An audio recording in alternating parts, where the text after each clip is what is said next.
Members of Congress are back on the campaign trail. But before they left Washington, Republican House and Senate leaders released their list of accomplishments. Let's see if any of these would top your list.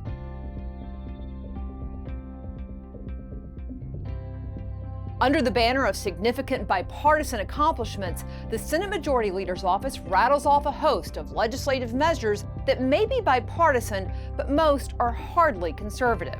First up on the list, the just passed continuing resolution.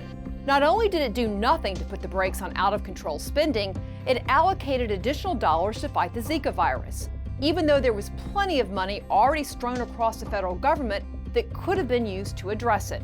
And adding insult to injury, the legislation increased funding for Planned Parenthood by giving them access to those new dollars. Another accomplishment on the list?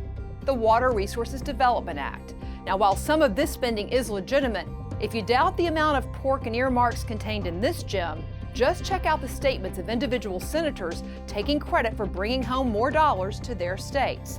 And like the Zika virus, plenty of money already existed to deal with the water issue in Flint, Michigan. But that didn't stop the Senate from including another $200 million of taxpayer dollars for Flint and other localities seeking federal bailouts. And how about the Energy Policy Modernization Act that is described as having many very, very positive elements?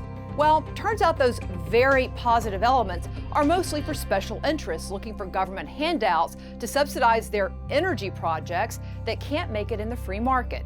And instead of curbing the growth of private lands being made public, the federal government already owns over 630 million acres, it creates a new fund with taxpayer dollars that reinforces that trend. And the list of accomplishments goes on, including highlighting legislation that creates a new federal mandate dealing with food labeling. Great.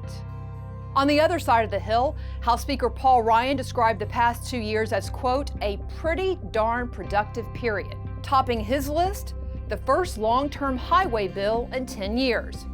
First of all, the reason the bill is touted as a long-term bill is because it was the largest bailout for the Highway Trust Fund of any legislation since 2008. By relying on budget gimmicks to fund ever more spending, this highway bill shows that the road to compromise was simply paved by more government spending that taxpayers cannot afford.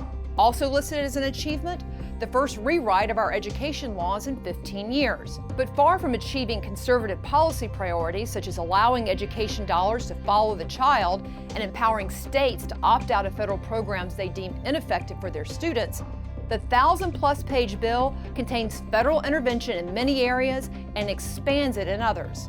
And like most legislation coming out of Washington, it reauthorized high levels of federal spending and dozens of ineffective programs. Now, to be fair, Congress did add some clarity to the tax code in 2015, making more tax credits and reductions permanent. It also passed the North Korea Sanctions and Policy Enhancement Act, which required the Obama administration to fully enforce U.S. sanction laws aimed at that regime.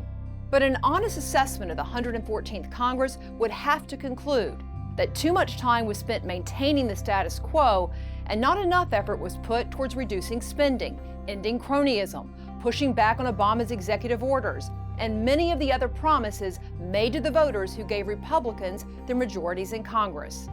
Well, I'm sure they'll promise to do better next time.